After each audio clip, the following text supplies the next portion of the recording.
Proper understanding of how a pressure balance determines pressure can ensure that it is used in such a way that is both sufficiently accurate as well as efficient. Depending upon the design, the physical operation of the unit can be relatively straightforward. You simply set the necessary mass on top of the piston and increase the pressure under the piston until it is floating. At that point, you will have a stable pressure that is a function of the amount of mass used and the area of the piston, along with a number of other factors. These factors result in a somewhat complex mathematical equation. There are many factors that impact the pressure, and if not accounted for, they can result in bad measurements taking place. When using a pressure balance, there are two extremes in the approach you can take to determining the pressure. The first extreme is to measure each variable that impacts the pressure and perform a full calculation of the fundamental pressure equation. This is the approach used on high-end piston gauges, like the Fluke Calibration PG7000 series. By using this approach, with the right equipment, it is feasible for one to get the lowest uncertainties possible. The second approach is to perform no calculations at all at the time of use.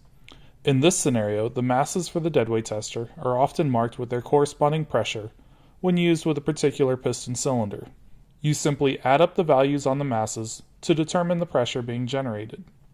This approach is much simpler than the first approach and possibly quicker. One must make a number of assumptions about the environment the pressure balance is being used in. The question then becomes, is it ever acceptable to use a pressure balance in this fashion? Sure, it's quick, but is it right? The answer is yes if the assumptions about the environment are accurate, the level of uncertainty required will support it, and that the equipment being used will support it. Let's look first at the assumptions. As stated before, there are a number of factors that impact the pressure being generated. Perhaps the biggest is the local acceleration of gravity. Pressure is defined as force divided by area. With a pressure balance, the force in question is the force generated by the masses being accelerated downwards by gravity. While the gravity at a specific point in the world is sufficiently constant with time, it can vary from one place to another by as much as 0.5%. For example, standard gravity is defined as 9.80665 meters per second squared. The gravity in the southern half of the United States can be as much as 0.14% different than that. If a deadweight tester is built and configured for use at standard gravity, but is then used in Houston, Texas, all pressure measurements will be off by 0.14%. In addition to gravity, other environmental conditions need to be considered, including temperature and air density. Deadweight testers available on the market today have specifications from 0.1% to as low as 0.008%. As we have already mentioned, accounting for all variables and performing a full calculation of pressure allows for the best uncertainty possible.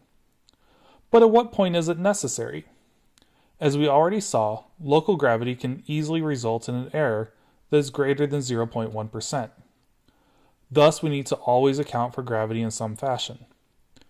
Depending upon the design of the deadweight tester, it is possible to get performance as good as 0.025% or 0.015% without calculations.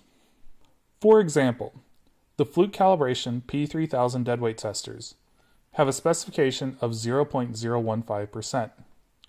This specification can be obtained without performing additional calculations as long as it is used at the gravity specified at time of order, with ambient temperatures between 18 and 28 degrees Celsius, and barometric pressures between 11.6 and 15.2 psi. As a result, no additional software or equipment is necessary.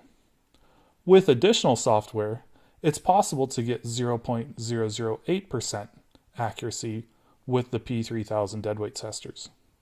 Certain steps were taken in the design and manufacture of these deadweight testers to ensure that this specification can be met without additional calculations by the user. At the time of manufacture, the amount of mass required to generate a given pressure at the customer's gravity is calculated. The masses are then trimmed to this value. Without this trimming, the user has to do some level of calculation. The concept of just adding up the pressures on the masses is completely destroyed. Therefore, fluke calibration performs this trimming at no additional cost to the customer.